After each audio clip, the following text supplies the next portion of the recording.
Yeah. Good evening. It's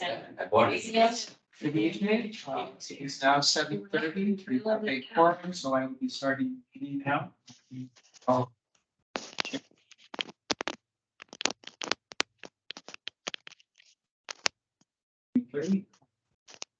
Well, sweet.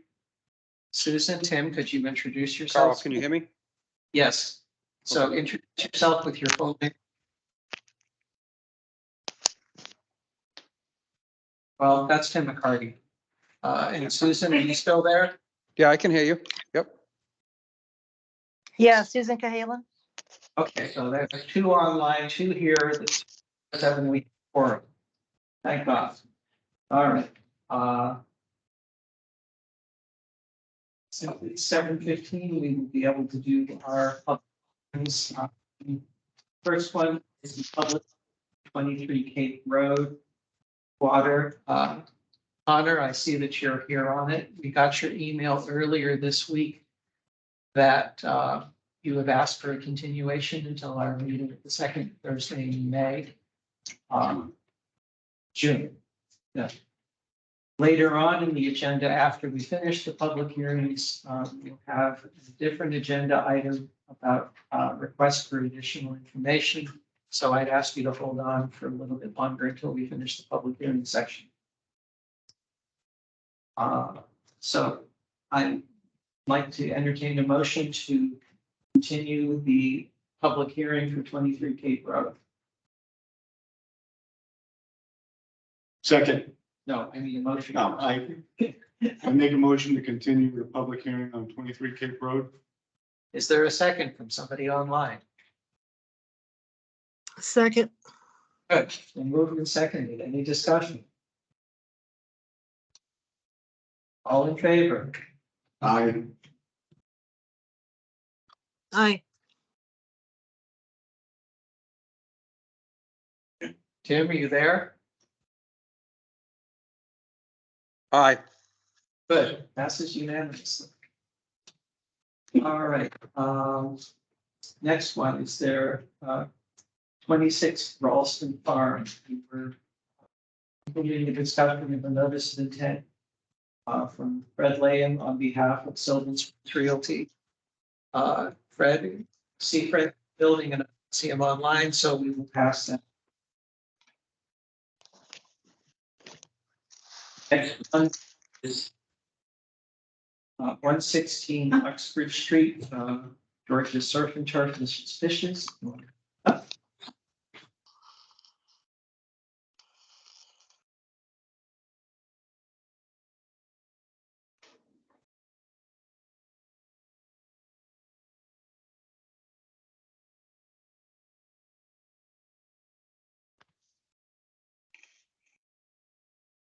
Are people on the call able to see the PDF file that I'm now sharing? Yes, I can Yes. see it. Great. With the easel. So I'm gonna go over and take a look at that one. So this one, we were here about a couple months ago, going over this, we were waiting for the Board of Health to approve it. This is the Board of Health approved plan. The septic system will go within the 100, but not within the 50. It kind of limit of disturbance is a little beyond, and that's where the erosion control goes. There will be a little working within the 50-foot, 50 to 25-foot. But this is the approved plan. We chose not to reuse the existing septic system area just because of the expense of it. The only comments that the Board of Health had was how close it was to a public well. It's 218 feet, so they appreciated that. I'm sure if you guys have any questions. Why would it be more expensive to remove the existing field and do the work in the winter time? You'd have to remove all the pipes and completely restart, place new stone. So you would be still placing new stone, but you'd have to take the time to excavate it out. Okay, awesome. And This current plan is within the 50-foot, but outside the 25-foot no disturb. Correct. Sorry, it's between 50 and 100 feet. 50 and 100, Yeah. correct. Bob, do you have any questions? The silt fence, it's right on the edge of it, right? It's just, so the color here, I'm sorry for the people on Zoom that can't see. The excavation stops here, so the silt fence is a little beyond that. The silt fence does, or, I'm sorry, straw wattle does go within the 25 to 50 buffer zone, but Right. it is. But it looks like it's right on the edge of the system. What is there, like 4 or 5 feet between, or is, you just have more yellow than? The yellow, and then there's some associated grading that goes into the disturbance. So. What's the height at the septic system? Where does it drop down to at the? Yeah. The height of the septic system is. Give you the exact. Right now it sits at about 402 and the wetland sits at just under 396. Is the closest.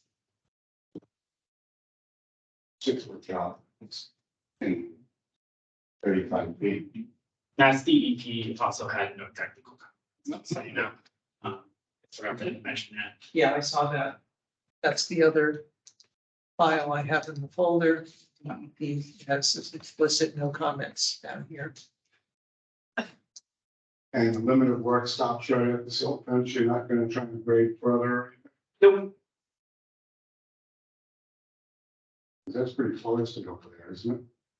no, actually that area, there will be removal of like a couple of trees, maybe at most 5 or 6.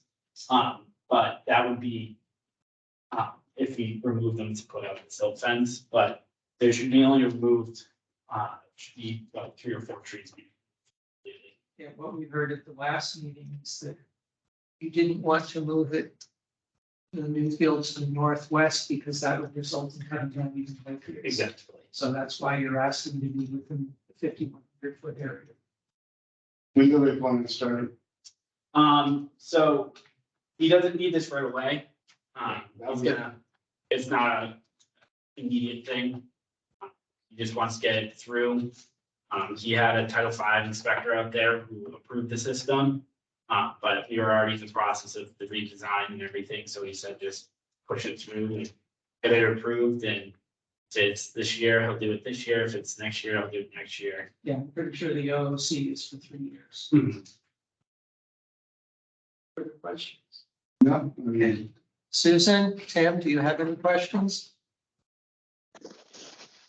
No, I don't have any questions. I've seen this plan already. Yep. Yeah, pretty straightforward. Okay, as you noted, the well is far away from the actual work, so we Yes. do not need to have our usual Minden Town thing in the order of conditions saying put siltation around the well, because it's nowhere near the construction area. Well, it's already there. Right. But when people are doing work and they're doing work within a reasonable distance of the wellhead, we ask them to put a barrier around the well so that nothing flows into the. Okay, so, given that, we, approve the notice of intent and issue an order of conditions with no action, with no additional consistencies. Additional things that we like an asphalt and issue the certificate of compliance in the future. Absolutely. Okay, so I'll now entertain a motion to approve the notice of intent for 160 Uxbridge DEP 2180842. John, when you Yeah. do the ASBIL, would you, put the grade, the changing grade in a different? Yeah, Usually usually, they see the original opposed to the new, plan. yeah, that's how we usually do it. I've done a couple of as-bills, and that's how we usually do it. Yep. You also get a nice little table too. Thank you. Absolutely. Okay, Now I'll entertain a motion. Make a motion to accept the plan as drawn. All right, make a motion to. You can listen to them. Basically say, accept the notice. Make a motion to accept the plan. Okay, is there a second from someone online? I'll second that. Tim, Any discussion? In favor? Aye. Bob Sweet, aye. Aye. Tim, I. Great, that's a unanimous.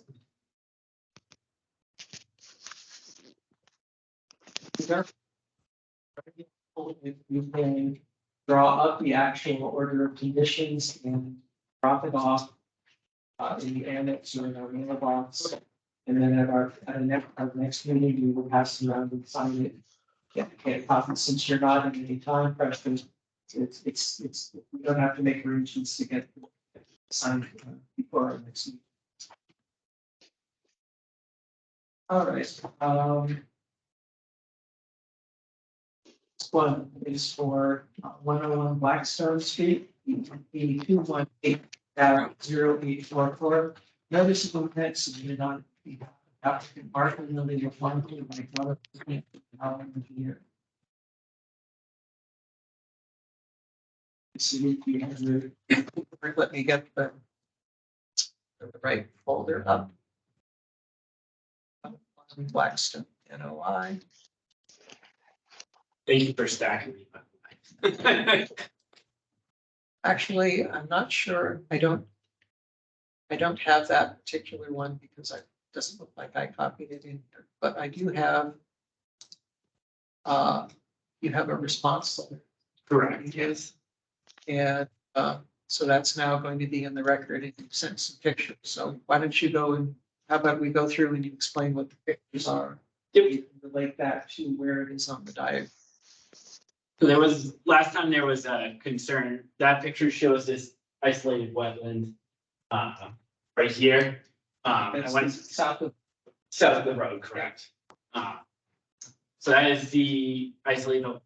As of Tuesday, I went out and it was 2 days after a pretty substantial rain event. Most of Foggy Tuesday, so that was a good time to observe how big it is. yeah, it was pretty dry, as you can see there. So are you standing on the road taking a picture? Correct, I'm standing on the road facing the wetland there. I know there was a concern last time of it being an area, isolated area subject to flooding, correct term.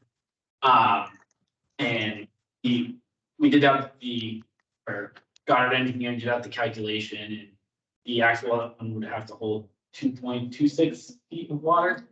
So correct? So the isolated land subject to flooding needs to hold a 1/4 acre foot of water, and that equates to 10,890 square feet. The isolated area is only 4,806 feet, so that would need to hold over 2 feet of water at the seasonal high water mark in order for it to qualify for this resource area. In our calculations, this area only holds a maximum of 10 feet or 10 inches of water in the deepest point, and averages right around 2 inches of water. If this area held 10 inches of water all the way around, it would only hold 4,000 square feet of water, which is over 6,000 square feet less than what is required for isolated land subject to flooding. So in my opinion, I do not believe that this is the resource area isolated land subject to flooding. Even if it was, the project's not proposing to fill it, so there's no mitigation necessary for that. So go back to the pictures again. That's a same photo from a different angle, but also taken from the street. I took a bunch. So we're seeing ferns, but it's not large enough an area of ferns to qualify under the Minton bylaws. Well, the area itself is an isolated wetland. It's just doesn't qualify to be a resource area isolated land subject to flooding, Right. which is different than it being a wetland. What makes it different? So a wetland can be isolated land subject to flooding, or, an isolated wetland can be isolated land subject to flooding if it's large enough. And it needs to hold a quarter acre foot of water. Right, but So not all isolated wetlands is isolated land subject to flooding. So smaller ones can't hold that amount of water in them. So that's why they're not all the same. Like a smaller one, if it's only holding 4,000 cubic feet of water, then it's definitely, then it doesn't qualify for it to be the isolated land subject to flooding. But if it had held 10,890 cubic feet of water, then this would be isolated land subject to flooding. You would have additional, additional things we'd have to go through in order for it to mitigate for any filling of that area. now, is that based on how big that area is? Correct, yeah. And how deep it drops And how down? deep it would drop down, yes, exactly. So as long as it doesn't bowl in, create a big cavity, there's no possible way it would gain that much water. Correct, that is also my conclusion as well. And that isolated land subject to flooding is what the resource area under the Massachusetts Wetland Protection Act is, because they don't actually regulate IVWs under the Wetland Protection Act. The Mendon town bylaw does, so that's how they would make this a jurisdictional resource under both. Now, and what dictates a run? A vernal pool is if it has obligate vernal pool breeding species or breeding evidence, that being wood frogs, spotted salamanders, or things that are deemed by the Massachusetts state legislators as vernal pool species. And in my opinion, I don't believe that this is a vernal pool because it doesn't hold water for long enough to allow for tadpoles or salamanders to be able to fully develop and become actual living, breathing animals out in actual like air. Vernal means spring. Correct. That means Yep. there's enough water consistently in the spring, early summer to have those animal species reproduce. And as you can see, there's from today, the photos from Tuesday, there's not enough water there even after a rain. So that's why it's not a vernal. Okay, so do you want to discuss the other issue, the other responses here? Yeah, one of the commission members would ask for a timeline. So basically, the total construction from here to here to here with the house and all that should take about 18 months to complete. With the first couple months are July through November, if we get approved tonight, consisting of the driveway, the crossing, and everything up and probably beyond this riverfront area. With the crossing happening in mid-August to mid-September, I think I said early September, mid-August to early September. And that would be perfect timing just because that's the dry season. I had some photos of the actual stream that I sent you, Carl. It's not flowing super fast, which is good because it was 2 days after a rain event. And as it goes through the summer, it'll slowly, but it is a perennial stream, so it's consistently moving. So we do have the pads that we discussed last time for the pumping. And each of those pads can hold about 1,000 US gallons of water.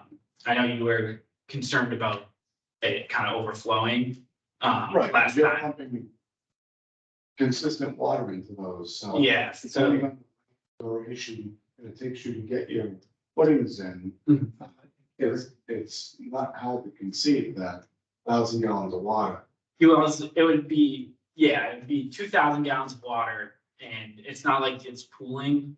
The water would also go through the riprap and back into the ground.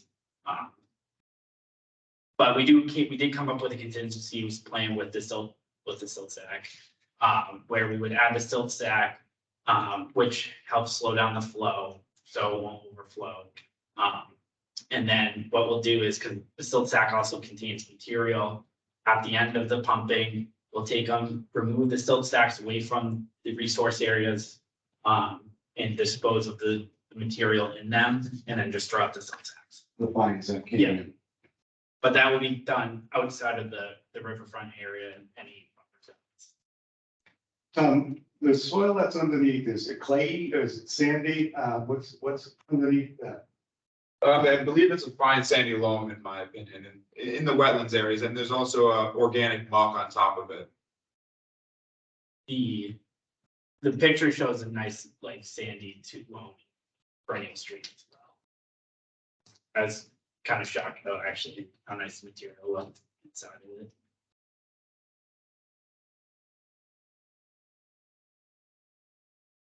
So this is an example of muck. That would be an example of muck. A dark surface, that's very typical of a wetland condition. Now, that's holding water right there, right? Is that the stream right there? or is that- No, that's actually the isolated wetlands where that pipe is going to be located that we talked about last time. Somebody had dug a trench. Oh, it was like a 10-inch plastic pipe or something? Yeah, it's going to actually be a 12-inch ABS pipe that goes under. I wish I got a better photo, but the 12-inch will fit perfectly. Yes, is this a channel with water in it, right? Yeah, That's the dug ditch. that's a dug Getting ditch. out of this. It's, I believe, 13 or 14 is the actual stream for the crossing.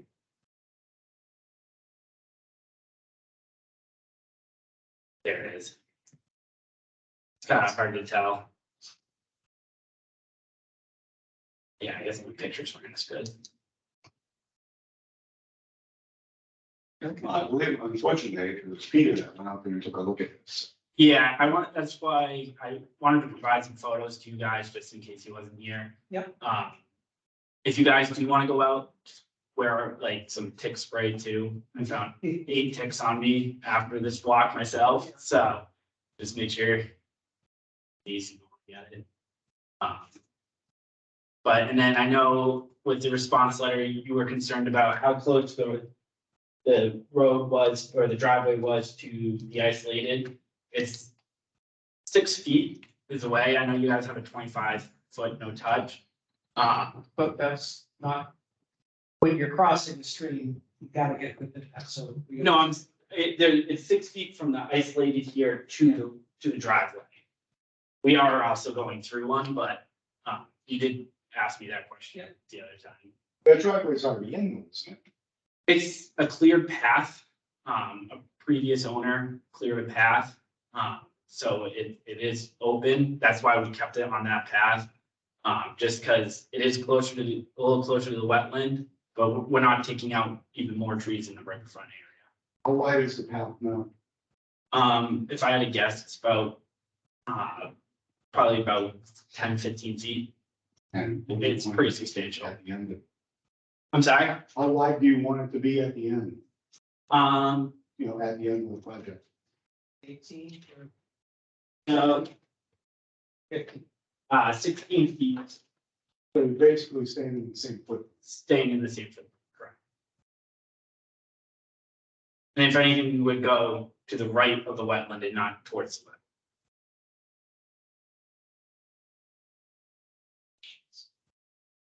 Okay, Tim, Susan, do you have any questions about this project? No, I remember from last week or 2 weeks ago. Okay, So no Almost. questions right now. Yeah, I'm good. I mean, he did a pretty good presentation the first time, and then he came back and answered what our questions were. And he's been, Yeah. I think, did his homework on it. He did a nice job. okay, the specific question I would want to make sure everybody on the committee was comfortable with is that they've made a good case that the isolated vegetated wetland is not jurisdictional either state bylaw. Are we okay with them having the road go through within, that's only about 6 feet away? My feeling is that is the least bad alternative, because otherwise they would have to go through and do a whole lot of tree cutting and doing another road within a buffer zone. And so I'm okay with them being within the 25-foot no disturb. because it's isolated and because there's an existing path, we don't want to disturb, so. any other- Agree. Okay.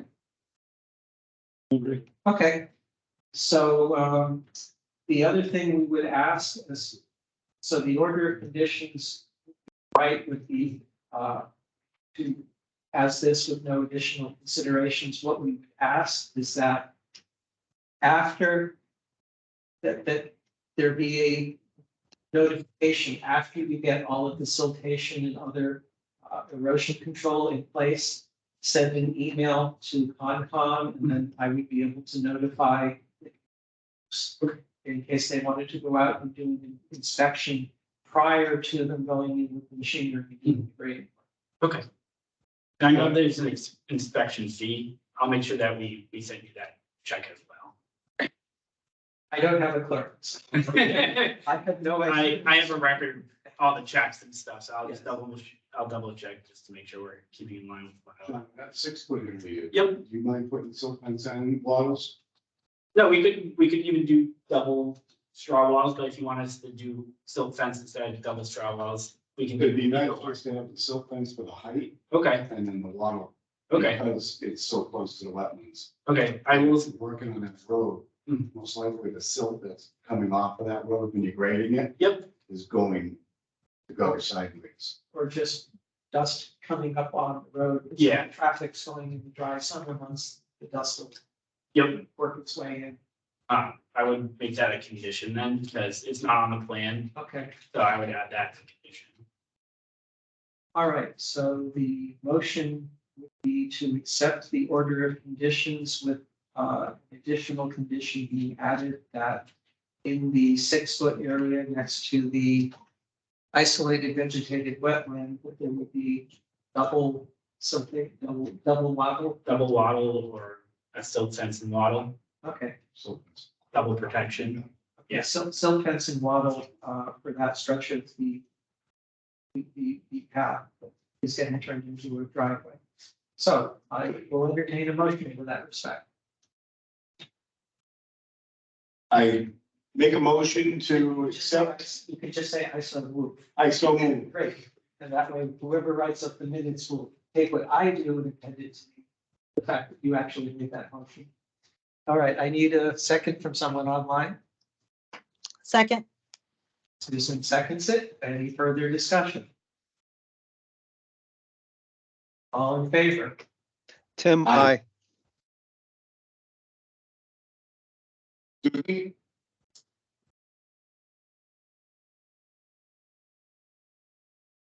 Over there a second ago, I knew, yeah, Tim, I. right, we heard Tim. Okay, well, I'll just rule that as an abstention, in which case the motion passes unanimously. Thank you for coming. Carl, it's on us to provide you the order of conditions. Well, if we have a clerk, the clerk would draw it up Yeah. and type in, when the clerk did the minutes, they would actually have the same. What I just said, but if you get that to us, that'll make things go a whole lot faster. Okay. I can. I'll talk to Mark probably. And Susan is in charge of paperwork after meetings, so I'm going to dump on her, Okay. working with you to make sure that it gets printed out and in here in a future meeting, we get enough signatures. Okay. It doesn't sound like this project is time pressure either, so if we get signatures done at the next meeting. First meeting, that should be okay. Okay. All right.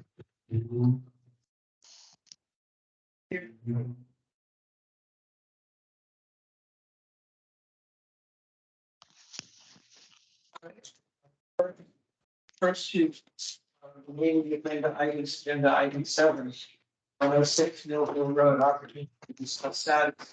I did not receive any emails or phone calls from the butters. We haven't to talk about it, so I expect that the remediation action that was taken that we discussed. Discussed. There was no exactly what's going on. Likewise, agenda item number 8, 23 Cave Road, storm. I reached out to the owners at 14 Talbot. Person on the road to the south from talking about flooding after the May 1st event. They did not see any serious amount of siltation, just the stuff that had been there previously after the weekend storm. Christine, or I see you're on. Do you want to say something further about that? Sure. Yeah, we weren't able to get down to take photographs on Saturday, but when we did do it on Sunday, the water had resided quite a bit at that point. So it was really hard to tell whether or not it was fresh silt or not. So I couldn't really confirm. Yeah, the new above ground retention pond on 23 Cape Road that the current owner put in actually seems to have done its job and prevented a lot of the immediate runoff then. And so as before, an eye out after the next large range event, if you're able to go and especially if you can take a before and after picture to show whether there's a large amount of siltation runoff in addition to what's already there. Okay, sure, absolutely. Yeah, that's next. Okay. So now that we've got Christine talking, we'll move on to agenda item number 14, Talbot Farm Drive, request from Christine Buckhold and AJ Charbonneau about tree cutting within the protected buffer area. So let me bring up that particular. Right. We went back and forth and you gave me a screenshot showing here is your house, here is where the tree is that you want to take down. And if you look at the scale, you can see it is probably within 200 feet of the riverfront area. And you also shared 2 pictures of the tree. So here's a picture of the tree looking in the backyard. The stream and the wetlands would be keep going down the slope, and then they have a close-up of the trunk showing why they want to take it out, that it's starting to rot out in the middle. So Christine, you want to say anything further about the work or what the tree cutting company has to say about it? Sure, yeah, the whole reason is just to be proactive in mitigating the risk. We've been looking at it since we moved in a year ago, and it is split. It is hollow. The squirrels enter on the bottom and you can hear them crawling around. It's also taller than the house, leaning towards the house and right next to the house. So if it did fall, it's highly likely that it could damage the house and be a risk to it and to us. The service that we chose to use, we had a couple different ones come out and evaluate the tree just to confirm our concerns. And they're going to use a crane. So the crane will be driven onto the grass. It'll stay maybe about, I thought he said about 100 feet away from the tree. So it will not at any point travel over our septic area, and it won't rest on the septic area either. And our house is sourced on well water, but the wellhead's at the front of the house at the end of the driveway, so that they won't be anywhere near that. And I don't think there'll be much mess or anything like that where the tree's located, which would be by the buffer zone. There'll be one guy climbing it, and the crane will do most of the work of removing it away. So there won't be any other vehicles or equipment that would have to actually drive in that area to get or maneuver around the tree or anything like that. Okay, and what I appreciate and what I've talked to about habitat scientists and whatnot is you're going to leave about 20 feet or so of the stump standing. Yes. And been told that that's a good idea because it, as you said, there's squirrels there. Pretty soon the woodpeckers will start showing up. Owls will hang out on the top at night and swoop down on unsuspecting field mice and things like that. Yeah. So I'm going to see that you're not going to be taking it down to the stump. And as you said, since it's going to be the actual heavy machinery will be outside of the 200-foot area. That's not going to be an issue.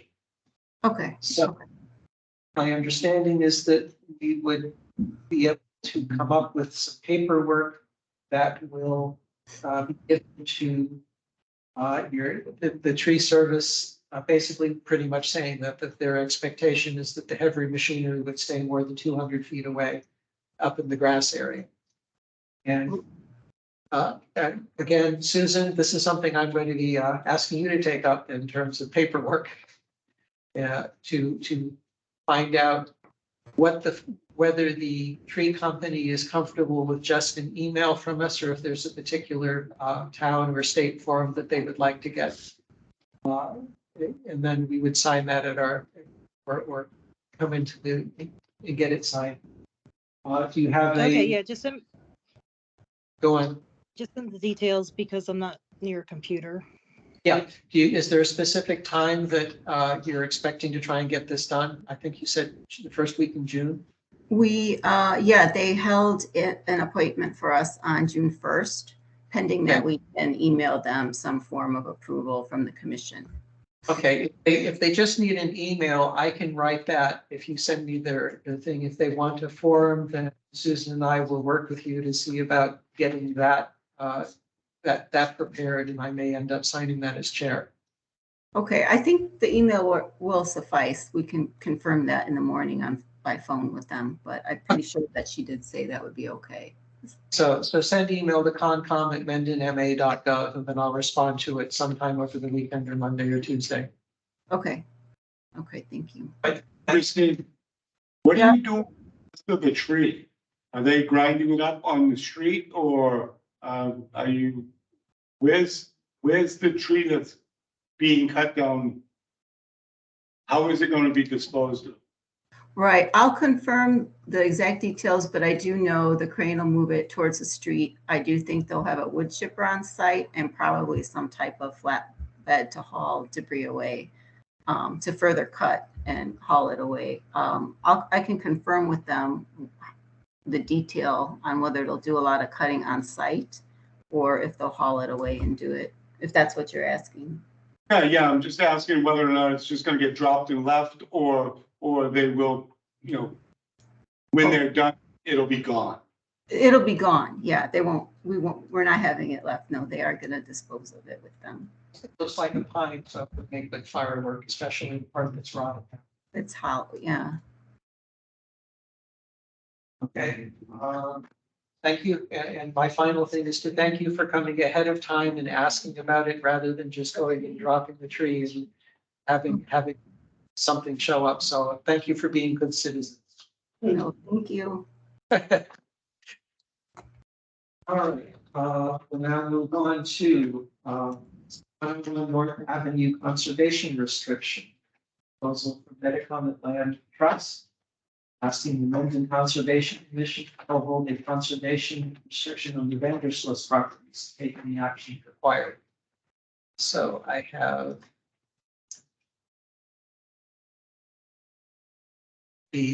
let's see, this is a photo that a screenshot you showed us showing where the Vanderslice property is.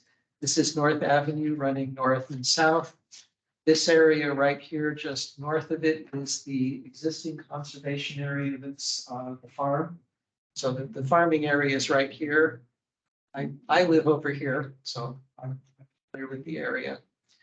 Are there two lots that would both be getting put under a CR? Right, so I want to thank the commissioners Yep. for having us on the agenda tonight. My name is Lisa Milzinski and I'm the president of the Metacomet Land Trust.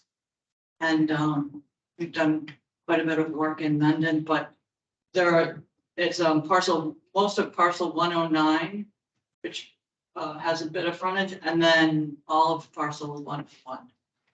So everything basically in back of the farm. So which one is, the small one, which one? That's 109.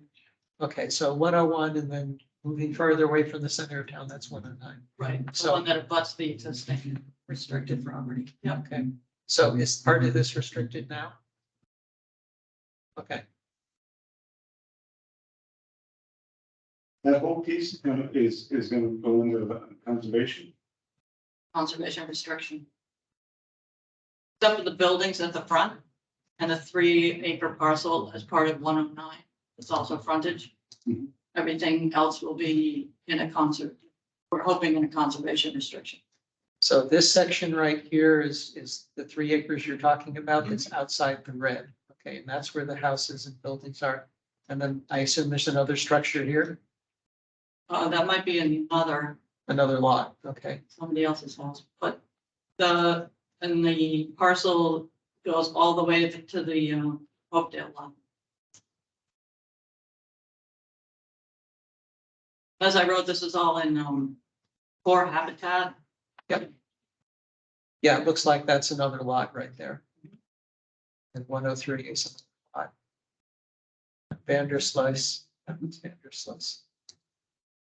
Yes, as you're driving along North Avenue, you look out and there's this immense stretch of green and in the valley down here. And I agree that they are a core part of that particular area there.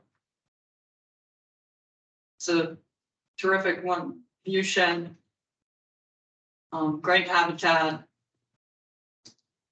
The idea is that it continues to be used for agricultural purposes, but only plant-based.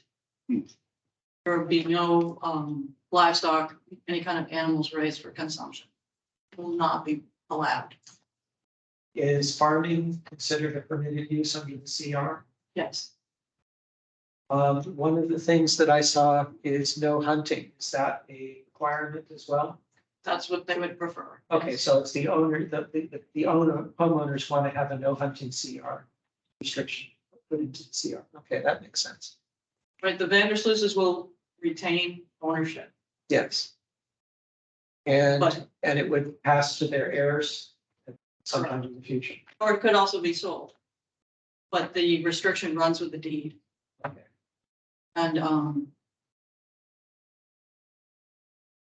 yeah, so if, this proceeds and we're fortunate to get the grant, which we are asking for a letter of support and that you co-hold the restriction, that would require also that there be limited public access. So basically, we would configure a trail through the property, then back out.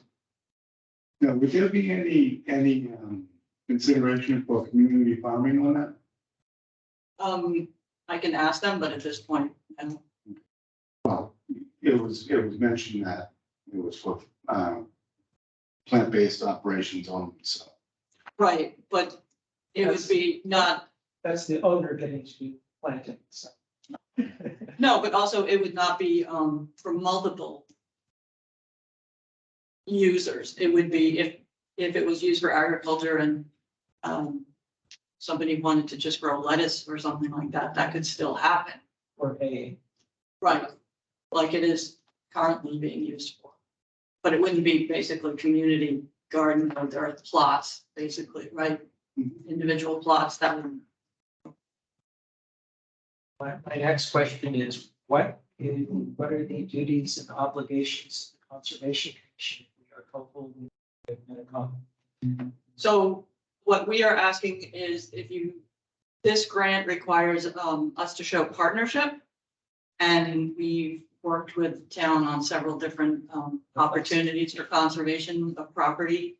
And Mendon is really fortunate to have some terrific properties preserved.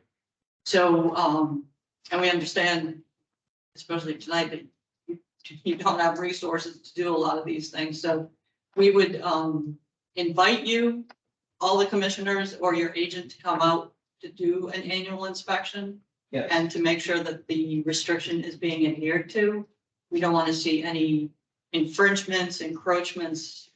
Somebody all of a sudden decides to, To mow a lawn. or worse. There have been barns built on CR property, Yes. there have been pools put in, and we want to try to prevent all that. And the state now requires when you record a deed, a CR with the deed, that there's also something called baseline documentation. And we have already done a lot of that so that you have a snapshot, basically, when you go out to see if the CR is being conformed with, you have photographs, you have details of where stone walls are, where the pond is, things like that. So you can basically walk through the property and see that it's exactly as it should. So the expectation is that once a year, the Conservation Commission would do a site visit and see if there were any issues with CR. And if there were, that we would use our abilities as the municipal government to help them to stop it. Right, in conjunction, we would basically take the lead to schedule Yes. the opportunity and things like that. We work together. What is the size of the grant that you're going to be asking? We don't know yet. We're in the process of having an appraisal done. So we hope to see that finished within the next month. The deadline for this grant application is July 17th. Okay. And so we're assembling all the documentation, but it does require an appraisal so that we can then negotiate a price with the owner. Yeah, the current appraisal is about 100,000 for the smaller property and about 900,000, 850,000 for the larger one. So what would the grant be? They would get a partial amount of the full appraisal, and because they're continuing to have ownership, they would be permanently restricting use of the land in the future. Plus, they would be getting financial compensation. They're selling the development rights, basically. That's a good way of putting it. So it's like a permanent easement that they can't do things. Correct. And in most of the country, these are called easements, but Massachusetts has a long history of using these, and from the beginning, they've been calling them conservation restrictions. Same difference. All right. You have any further questions? This is the first one we've seen one of these CRs. The only question I have honestly is if the owners are retained, is the only people that sounds like is the owners that could do any manipulation of the land. We're not inviting other people onto the land. No, there has to be some public access. So there would be a trail. Yeah, that'd probably be like a If trail. somebody was gonna go in there with an excavator or a big piece of equipment, it would be noticed. Correct. So the likelihood of large scale manipulation of land would be easily found. Flagged or what, yes. And we would catch it in the yearly walkthrough. Yeah. So since this is, so there's likely that there'd be a path connecting to the parcel to the north. Yes, Here. and also possibly down to the pond. Moving back, we have to work within, a lot of it is not only hayfield, but it's existing pasture as well. So if someone continued to hay and pasture animals or grow crops, then we would want to make sure that public access did not impinge on that. Okay. Because right now, Jim's looking at first cutting of hay, and you don't want people tramping through the middle of the hayfield because then you lose a lot of the crop. So we would be conscious to work together to make sure that the trail accommodates the owner as well as the public as much as possible. And that's the definition of limited passive recreation. Walking the trail, no motorized equipment, trucks get worked out as part of the CR. There's a pipeline easement that already transverses beyond the other side of the Up pond here, going towards Hopedale. Yep. Yeah, it's gonna be. you have any questions? Susan, Tim, do you have any questions? No, I don't. All I know is I'll probably hear some more coyotes, which would be really cool. Quite well, more likely. It's a great bird activity out there too. Yeah, I've got a lot of Do people fish in that pond or is it pretty shallow or is it just, It's pretty shallow. It looks like it was once a beaver pond. I'm not sure if there's. I saw lily pads and some waterfowl, but oh, okay, bass or anything like that. yeah, probably on its way to being a meadow. But it's beautiful, beautiful habitat. And where your cursor just went, that's Neck Hill. Like, Up here? yep, going towards Oakdale, really great uplands. Yeah, here's the easement. You can see Right, the gas line going through. pipeline, yeah, pipeline. All right, Tim, do you have any questions?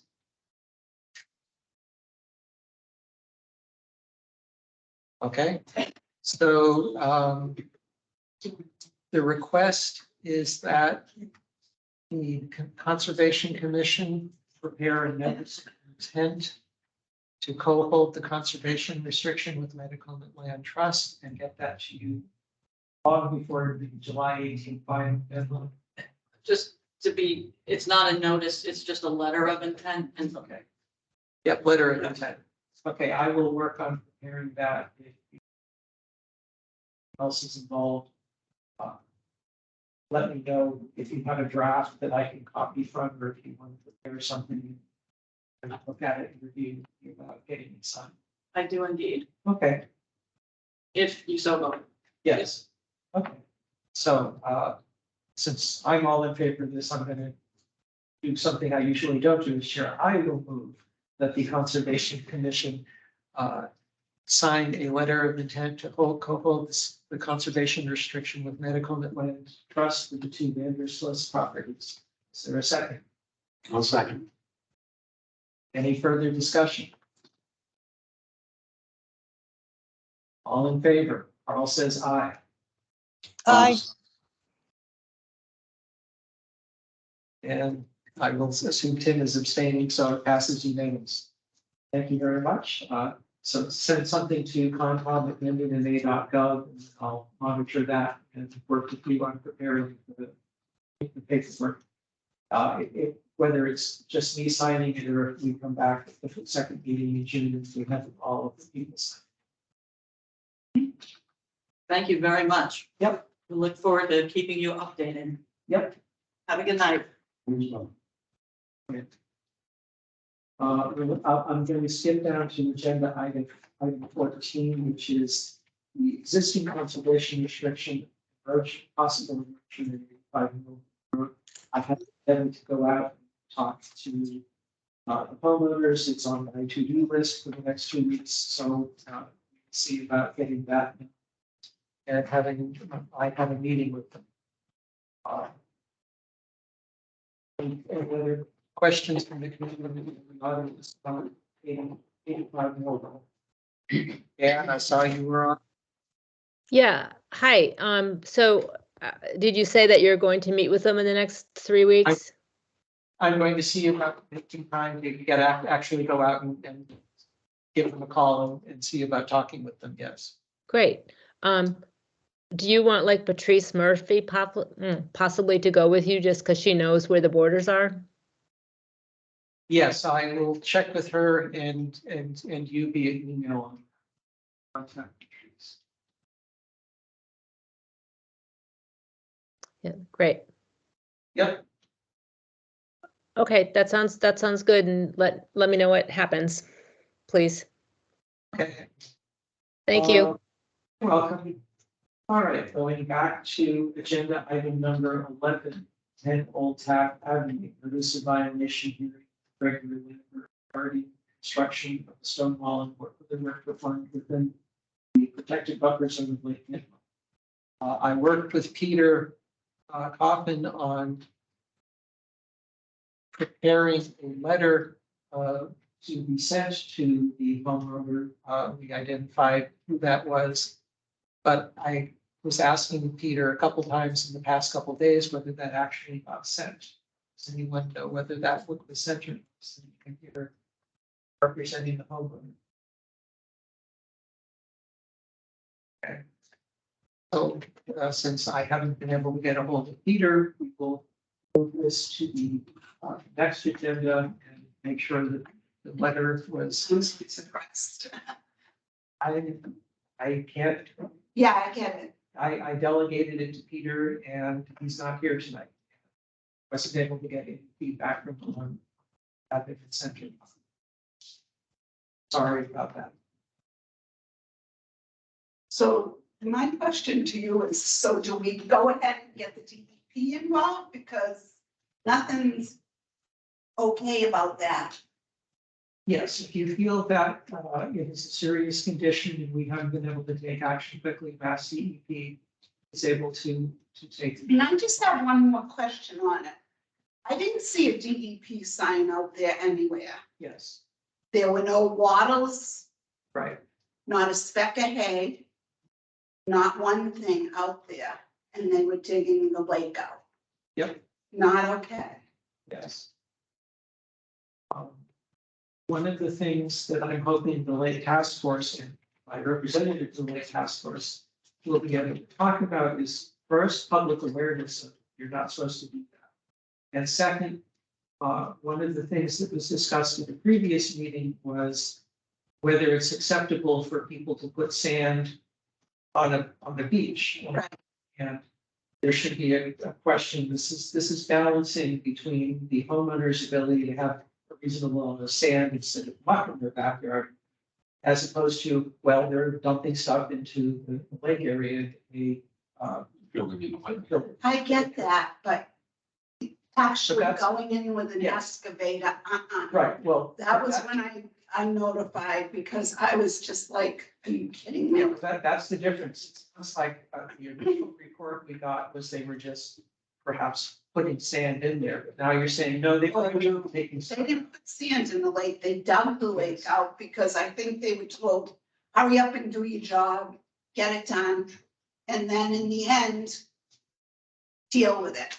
Yep, well, That's my, we are trying to change the culture of forgiveness is easier than permission. Mass DEP does have the ability to find people. right. I mean, I'm not against beautifying your property, but it's play by the rules. Yes. You know, everybody on the lake, so if this guy does it And next week, oh, go ahead and do it. 1,000,000 pictures from the time it was started until the way it sits yeah, today. if you can send me a zip file to concom@mendonma.gov, then I can stick them on our SharePoint file and then we can review them at the meeting. Would it make sense to also CC DEP on those? If you're reaching out to Mass DEP, it would be nice if you let me know so that we can. I would definitely let you know. I'm just a little bit disgusted with the whole. I did some homework because I knew I was coming here tonight. I'm not trying to take your time up. But I did my homework, and unfortunately, the Conservation Committee is making a certain person jump through hoops, while other people that are connected with board members and so on and so forth just do whatever the heck they want.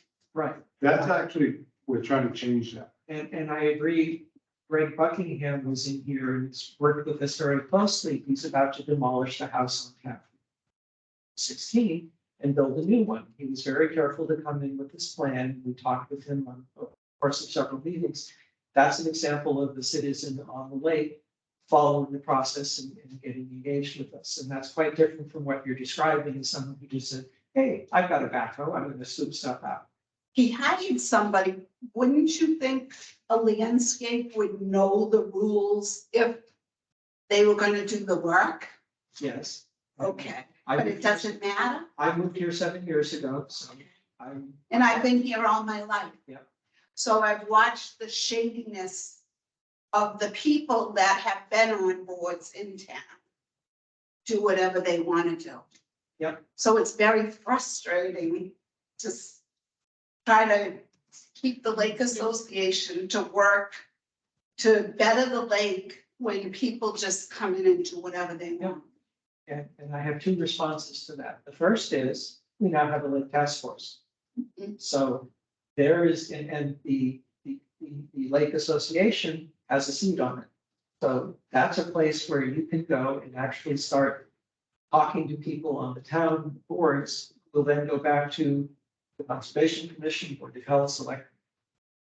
And the second one is we will have a vacancy on the Conservation Commission this summer. If you are able to go find someone who wants to serve on the Conservation Commission who shares your values, and is not part of an old boy network where you will, like Bob and I would say, no, we don't want people just doing stuff that's the commission. There is a process whereby they go and they volunteer and get their name put on the list. And then they would be interviewed by us and by the Board of Selectmen over the summer. And then a decision would be made by the Board of Selectmen as to who to be appointing to fill that vacancy. Okay. So this is a chance for you to get more people on this particular. Right, I understand you people are doing the best you Yeah. can, but it doesn't, the way it is not okay. Yep, and It's not. well. In the past couple of years, I've been new. Susan came on and now. You're here as well. So there has been turnover in the past 2 years as people on conservation have been getting replaced. And that's going to change the nature of the interactions we have with people coming in asking for work. It'll have changed the way that we follow up on reports from concerned citizens about potential violations. Do you have anything? I just have a question. You mentioned a house that's going to be demolished. Where is that?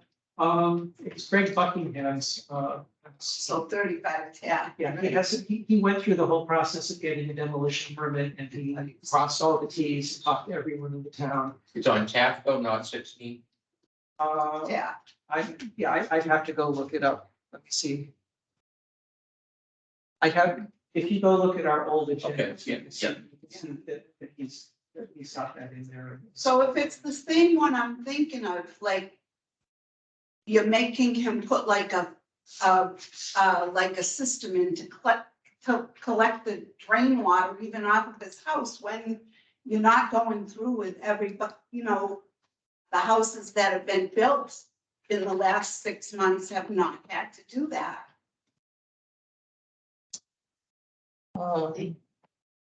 I'm not familiar enough with the grandfathering process. And There's no grandfather on a new house. Can you give an example? Because we don't, I personally don't know any house that's been built in the last 6 months that hasn't come in front of us and hasn't been scrutinized, and the engineers haven't given a satisfactory answer to what they were doing.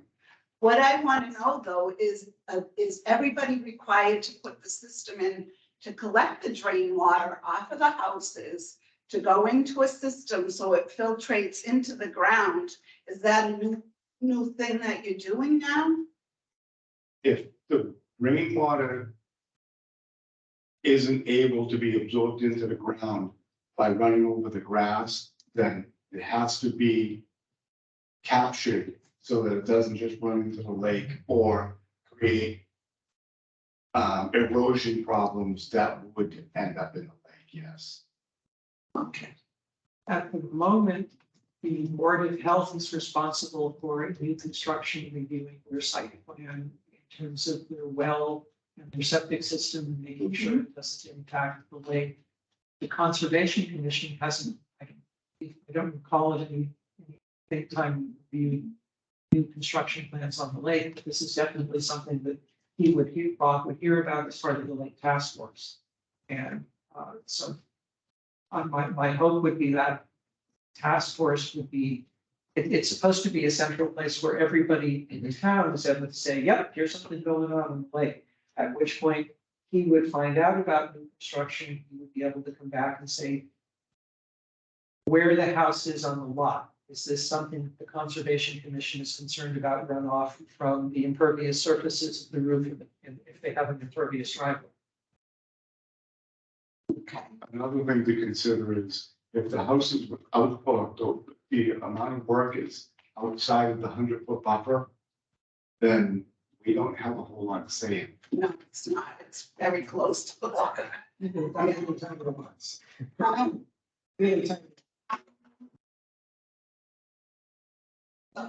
If you'd like to, get together after the end of this meeting, I'll have to share my email with you and your concerns.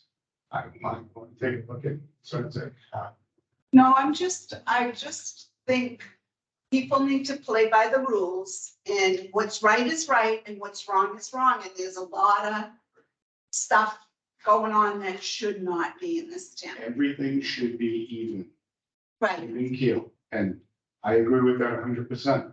If it's right for one, it should be right for all. If it's wrong for one, it should be wrong for all. Bob speaks from experience from being on the other end of the enforcement bench. So. I just think, the Lake Association is taking on a whole new phase now. We have many new people moving into the area and they're getting involved.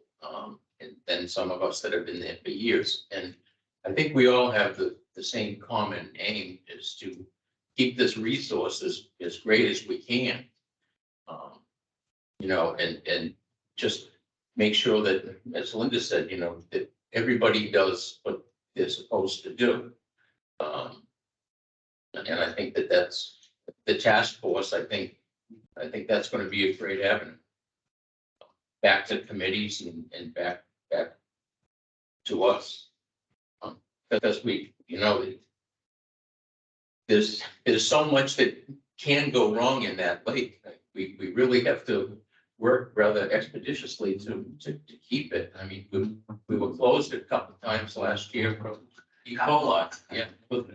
Yeah. So I just hope that everybody can work together, homeowners, boards, task forces, state, just to help keep this lake from. We have a guy coming out to talk to us and show us how we can deal with invasive species. He's coming out July 12th. I'll tell the task force that he's coming out to talk about invasive species of vegetation, and they're springing up all around. There's just a lot of things that we need to be concerned with. Are you talking about milfoil and water chestnuts? Yes. Yeah. I'll take the Are opportunity. you gonna mention trees? Coming down, The what? the trees that were taken down over by. That's already been discussed and.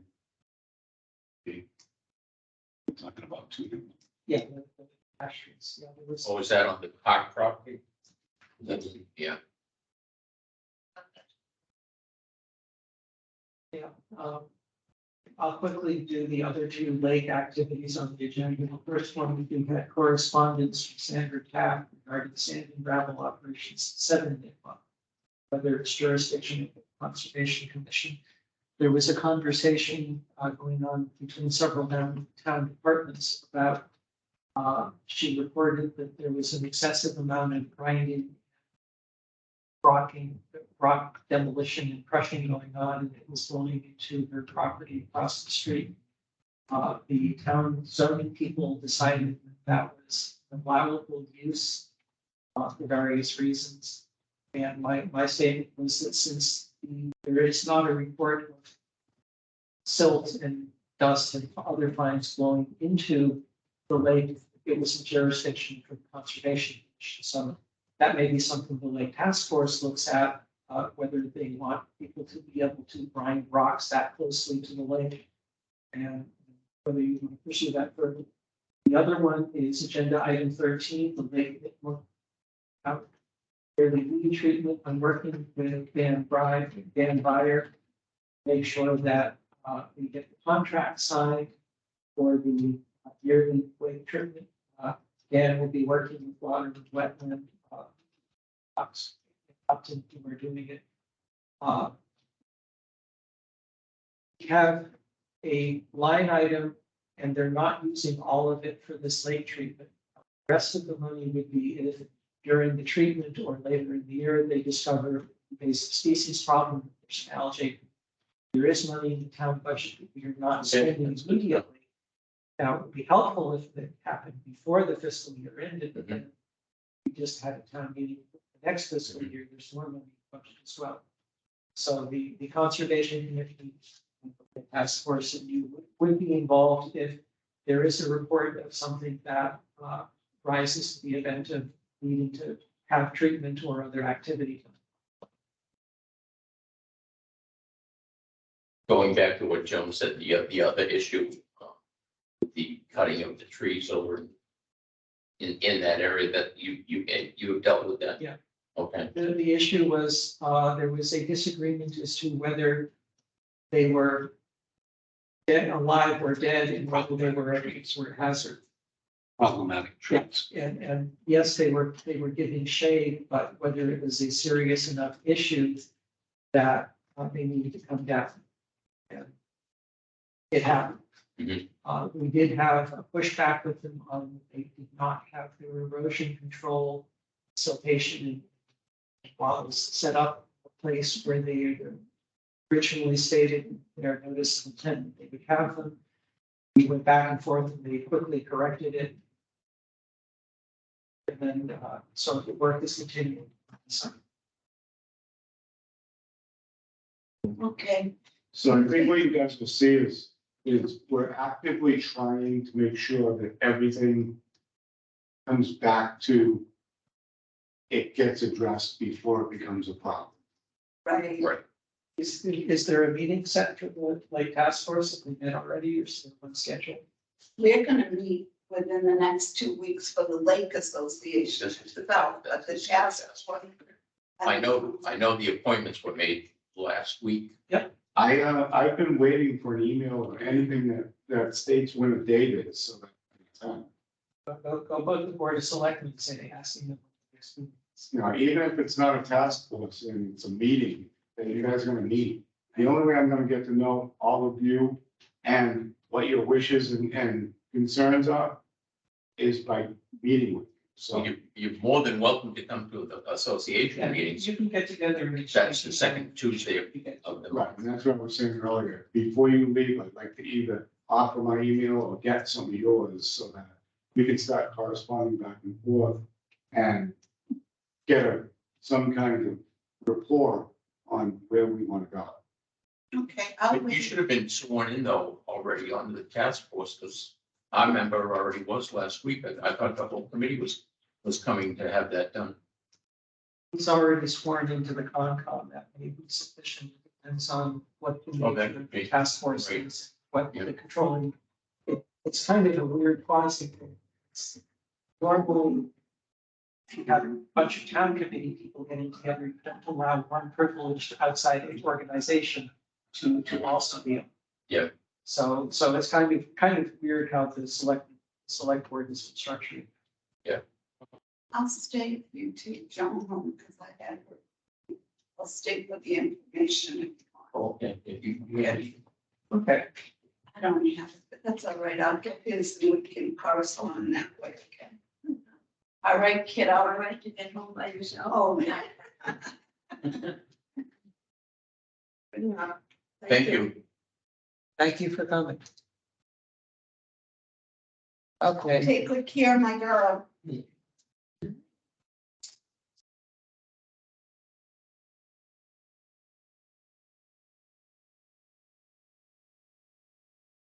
Okay, we're now moving on to the agenda item 12.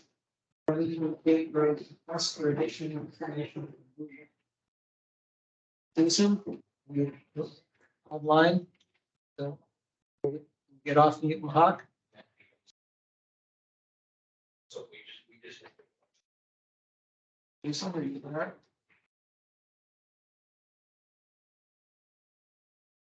Tim, anyone else? Is the audio still working? Yep.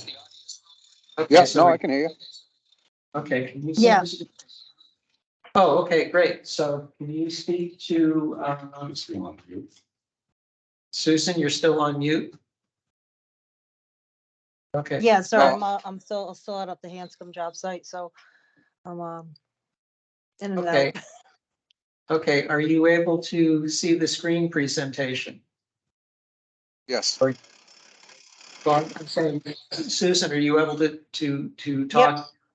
Okay, I will bring up, your request, your document, and then after you give a presentation about it, I will bring up the response that Connor and Blue Water sent this afternoon, and he can discuss what his response is. So take it away.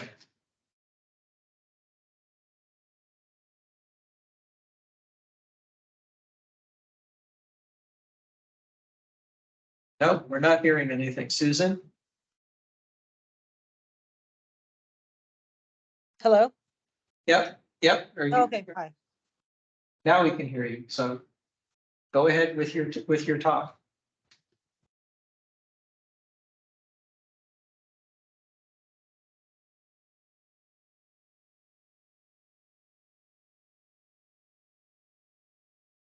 Susan, if you're talking, we're not hearing you. Is your push to talk cutting out or something?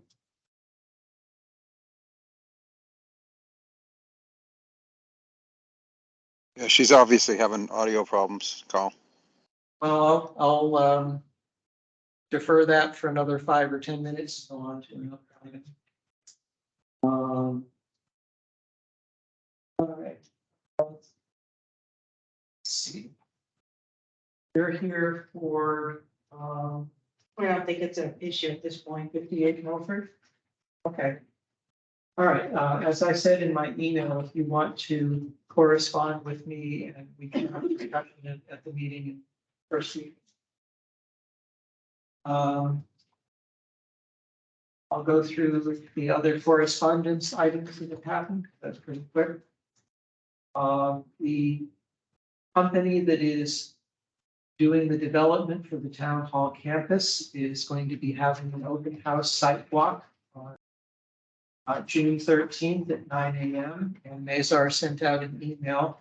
So all of the Conservation Commission members who've been invited, they're going to be going over the green functionality, energy efficient, water saving kind of features of parcel and how they've developed it. Kathleen Hackinson, I see you're on the call. Are you still having trouble getting the right paperwork for 31 Hartford Avenue West?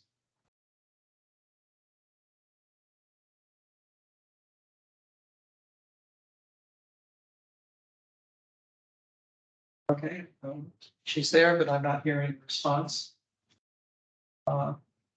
We received correspondence from John Meenart and Mark Kablock. This is for the proposal for 3537 Hastings Street that Kevin is going to be working on. They withdrew the proposal that they did last year. There was a new adult residential mixed-use overlay district bylaw that passed at town meeting. The company is now going to be coming up with a new plan. They will be doing a new order, notice of intent and filing, notifying the butters and whatnot. We're going to be downstream of the other agencies, but eventually this will work its way and take up probably a month of meetings for us as well.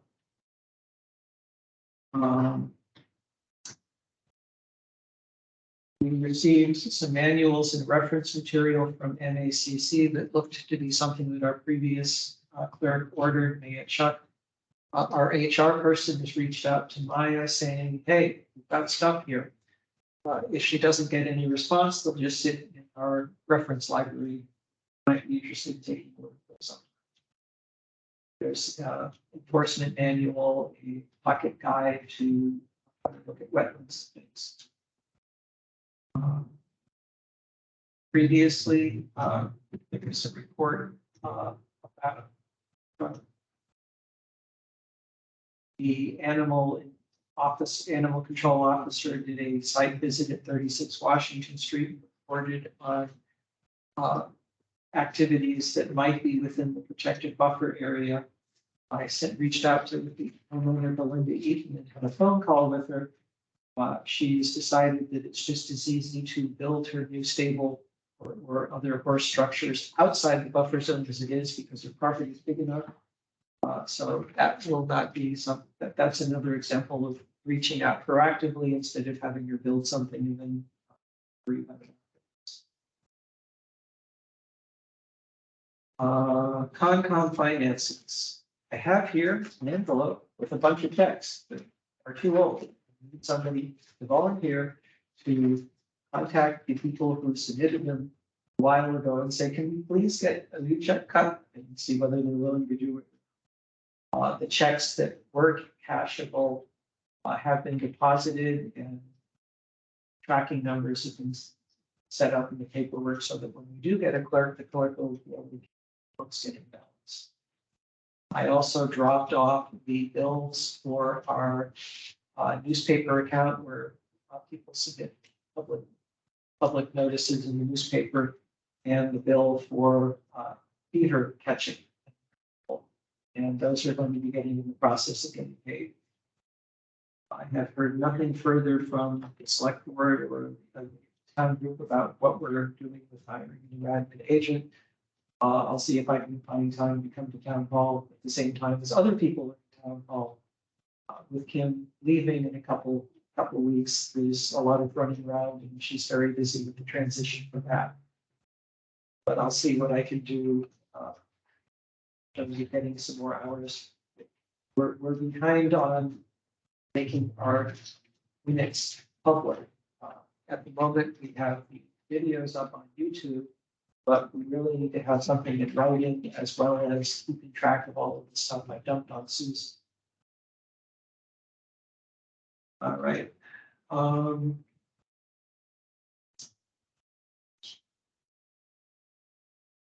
Okay. That's all of the stuff that I have. Now I'll go back and say, Susan, are you there yet? You're off mute. Are you able to say anything?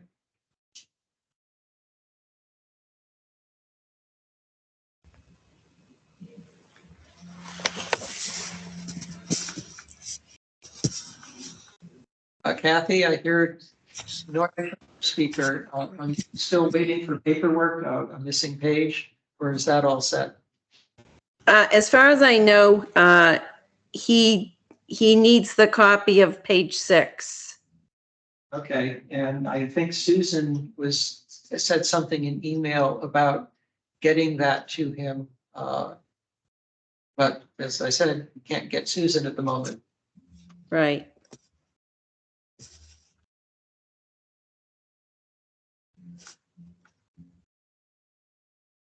All right, well, since Susan isn't here to make the presentation, I will see what I can do about it. And then we'll go over the response that Connor and Blue Water made.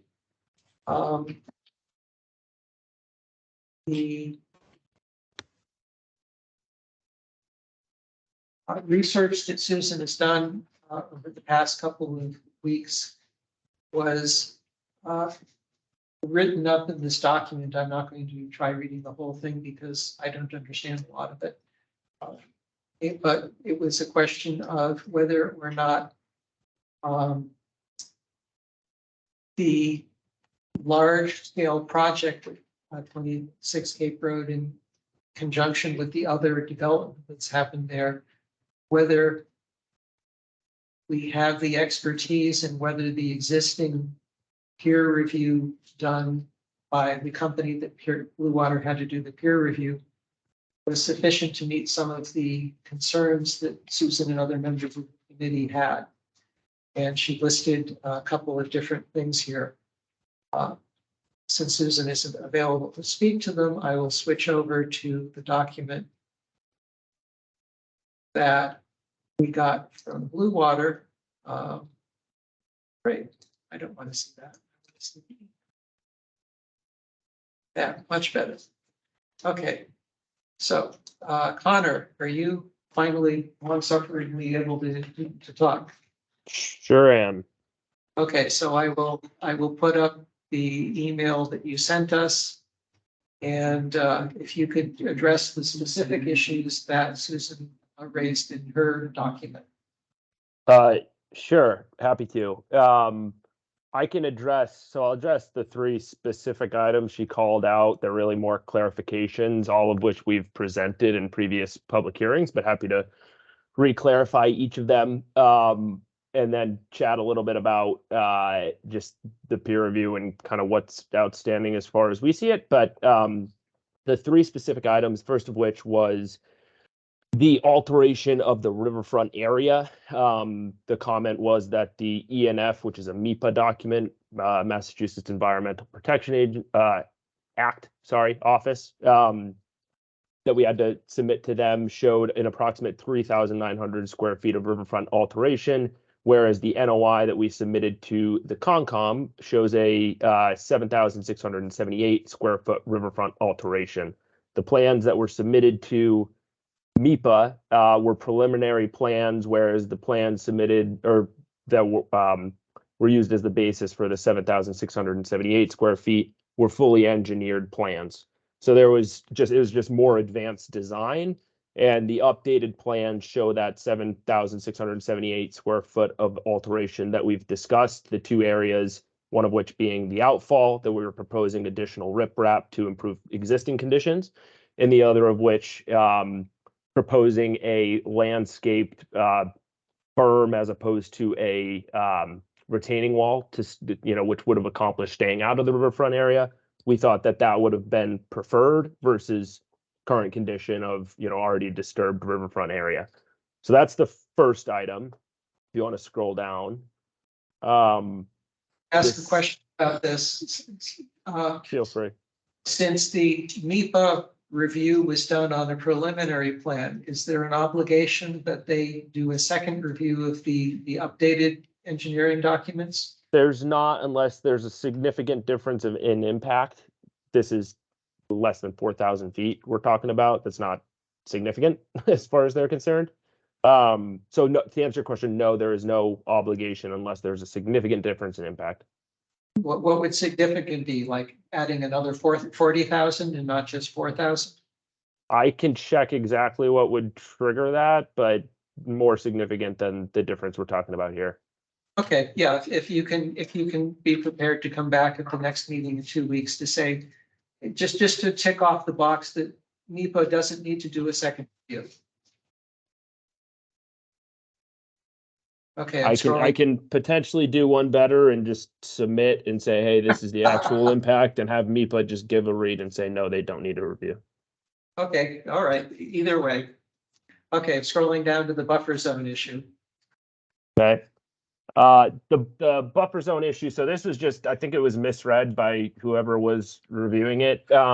This says Epsilon item 7 says 80,000 square feet of BVW impact. That's actually incorrect. It's 80,000 square feet of BVW buffer area impact. There's no disturbance to the actual bordering vegetated wetlands, and thus there's no replication required. We stayed out of, just for clarification purposes, we stayed out of the 25 and 50 foot. I think it's no touch and no build zone. So all of the impacts are just between the 50 and 100 foot buffer area. Okay. Could you explain what the difference is between a bordering vegetative wetland and the buffer area around that, a BVW? For the benefit of the commission or the public, or both? Yeah. Okay. The bordering wetlands is probably going to be a lot smaller. The bordering vegetated wetland is the actual wetland itself. The buffer areas are just the jurisdictional areas surrounding said wetland body. And so what is the square footage of the actual BVW? Oh, I'm not sure. I mean, kind of irrelevant for our purposes because we're not touching it. Do you want an estimate of, because there's some off-site, there's some on-site. Okay, but so the question is that the 80,000 square feet is only referring to the buffer zone, and you did measure that carefully, and now the actual number as surveyed is 7,008. That is correct. Yeah. So similar to the first comment about the difference in between MIPA and then the NOI is just that it's more advanced design. So it's a more exact measurement. We estimated 80,000 square feet of disturbance to MIPA, and the actual disturbance based on the fully designed plans is just over 78,000 square feet. So it's 2,000 square feet less than we originally estimated. Okay, now going on to the third one. The third one, I think this was just maybe another confusion in terms of the reading. I think maybe what Susan was getting at was that she thought that the total disturbance to the stream was 116,000 square feet. It actually is the 116,772 square feet is the amount of riverfront area. So the 200-foot setback from the river that's on our subject property. We're not proposing any impacts to the stream itself, as I think commented, this 20,000 square feet. We are only, as mentioned in the first comment, proposing 7,678 square feet of riverfront alteration, in both of which cases to improve existing conditions. Okay. And then in the rest of the letter, you address some of the other concerns that I raised in email. Yep. So there were two other concerns you raised in email. The first one is about the temporary basin that the current property owner constructed to capture some of the stormwater runoff from the other bordering properties. Sounds like from the previous commentary that's doing an all right job. That will not be part of the go forward plan. We designed our stormwater management system, designed it to accommodate not only all the runoff from our property, but all of the sheet flow from the other properties. And so this is just a more technical way of saying just that, but we have designed to accommodate for all of that stormwater runoff comprehensively. Okay, my two pieces of input on that is first, the final NOI plan that we sign off on should be updated to reflect the existing retention pond that got built. That's been put in the last month. And my second one is, it's kind of unfair for your site to have to deal with other sites' runoff. So one of the things that the current owner has explicitly said he's not interested in doing, that what I ask Blue Water to entertain is to work with the town on reaching out to the abutting property owners who are diverting their stormwater runoff into 23 Cape Road and getting them to stop. And it's nice that you're having to over-engineer your plan to deal with their runoff, but ideally they would deal with it on their own and not have it flowing into 23 Cape. I agree. It's an unfortunate burden, but we've, as you mentioned, over-designed our system to account for it correctly, playing good guy. Happy to help out in any way we can in terms of dialogue with the neighboring property owner. I'm just not sure who ultimately has the authority, be it the Board of Selectmen or whomever, to enforce him to change his plans after the fact. Right. Well, at the moment, the property owner would have the ability to say, I want this to stop. And then my goal would be that the select board, the planning board, the Board of Health, the Conservation Commission would all get together in a closet and not leave until we figured out which of those particular organizations, which of those boards was responsible for going to a property owner whose stormwater is flowing out of their property in an uncontrolled fashion. And if Blue Water becomes the owner of the property and makes that request, then we can start that dialogue. Okay. The moment the owner has explicitly said he's not interested in doing that. I am fine. We don't own the property yet. I'm happy to send a letter and have a conversation with the neighboring property owner if you need that to be the start of the conversation after we close. Yes. I'm still going to have to design my stormwater system for worst case if nothing happens, so it doesn't change my design, but I'm happy to help out in any way we can. Okay. Carl, can I make a comment? Sure. So, it's not Blue Water's responsibility to notify the abutting properties, and it's not the select board's responsibility to bring those property owners in. Okay, it's the planning board, a letter, okay, for a modification of their site plan. Okay, you know more about how that particular part of jurisdiction works then, so I'm glad you're able to provide more information on that. It's unfortunate that, their systems aren't working, or, they're draining off to the adjacent property. But really, they need to make a application for a modification of their site plans to take care of their runoff. It shouldn't be brought to the selectmen's attention because it's not their purview. It's planning board, and if it affects the buffer zone, then it would be conservation as well. Yep. Well, we've had evidence that it is, before the retention pond was put in, it was definitely impacting the street. So we have some jurisdiction here to reach out. So, okay, well, we'll wait and see what the board, with the planning board in the future. Okay. And the other question, I'll touch on the other one, Chairman Hummel. You had requested that the planning board confirm that they have no further comments to the stormwater management O&M plan before you guys do your final review and approval. O&M for operation and maintenance? Correct. Yep. Okay. Yep. And I spoke with Jack Hunter, the town planner, today. He knows that he has not seen any additional comments to date since the report was peer reviewed, or the O&M plan was peer reviewed by Graves Engineering, but he was going to reconfirm with the planning board members and with the peer reviewer. Okay. If that is the case, if you could send me an email, and then I would work to make sure that members of the committee had access to the O&M plan between now and our next meeting, so they could review it ahead of time. And then they would be prepared to ask any follow-up questions at the meeting, the meeting in June.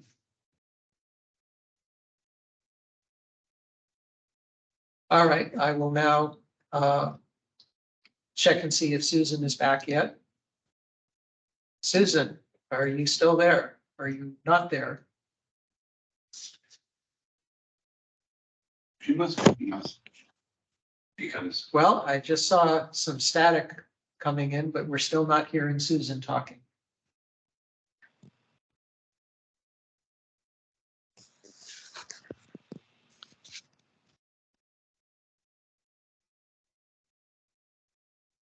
Okay, I'll then see, I see people from the public here. Is there anyone in the audience or online who would want to talk about the Blue Water 23 Cape Road presentation?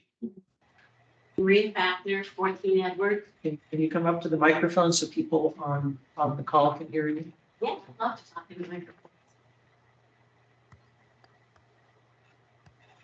Maria Fackner, 14 Edward. I think it's unfortunate that we can't hear Susan, who I respect her opinion and what she is saying. I really would like to know in detail what she asked them. We heard Connor's response. Okay, I can bring that up so I can get that. This is the request for environmental peer review. It's on the it's on our town SharePoint site, and I've made them. Yes, and I've made the link available on Facebook, and if you send an email to concom@mendonma.gov, I can send you the link. Okay. So this is the document that Connor was just responding to. Okay. That was my question.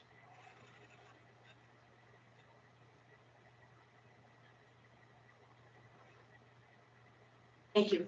Okay. Anyone on the Zoom call? Yeah. Carl, this is Bruce Howe.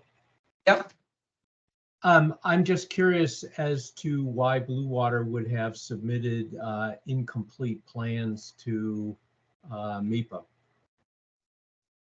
it sounded to me that it wasn't incomplete. They submitted a plan, and then a couple of weeks or months later, they updated the plan.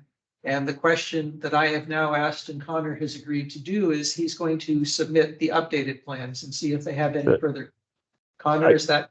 I can answer the question. All that's required for a MEPA ENF, which is environmental notification form, is a concept plan as well as proposed impacts shown, meaning traffic, any impact to wetlands, so on and so forth. There is not a requirement to provide fully engineered plans like there are for the Planning Board and the Conservation Commission. Okay.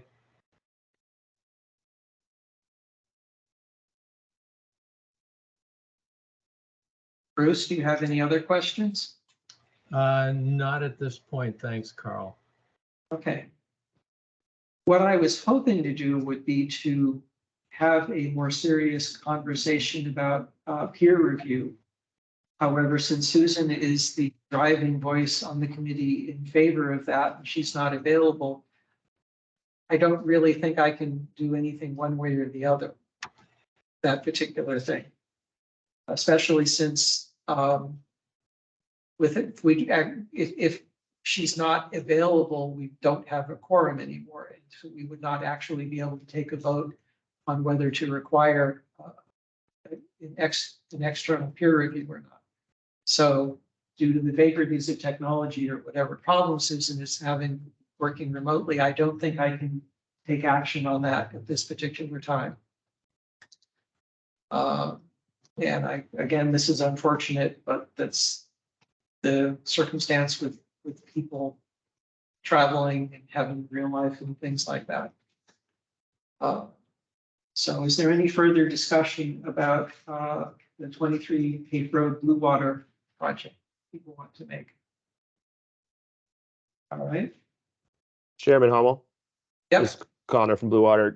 Is there any is there any way between now and the next meeting to figure out whether you will or won't require a peer review? And I ask only because I just would love to not be further delayed if we don't have to be. I think our public hearing's been open for 4 months now, and I know we owe you a couple more things for follow-up, but I just want to make sure we're continuing down the path.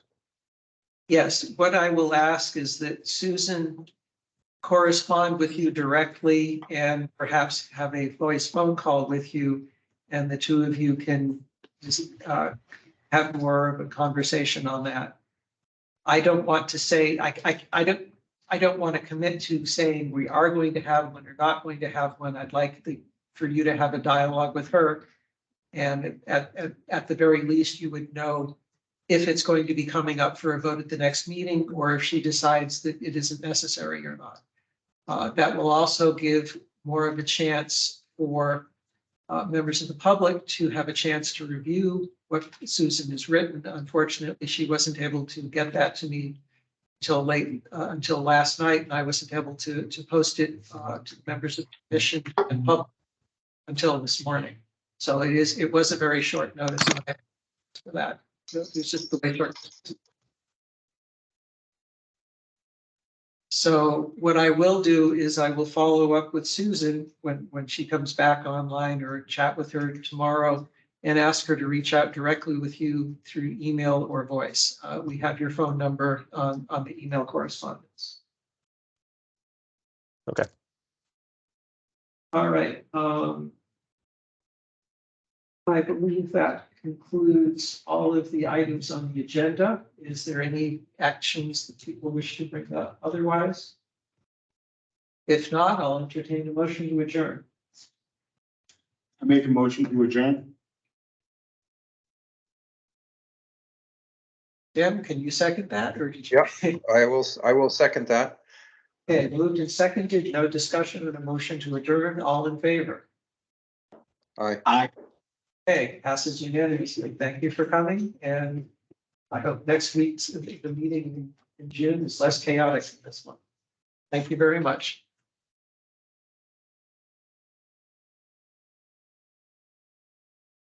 Okay.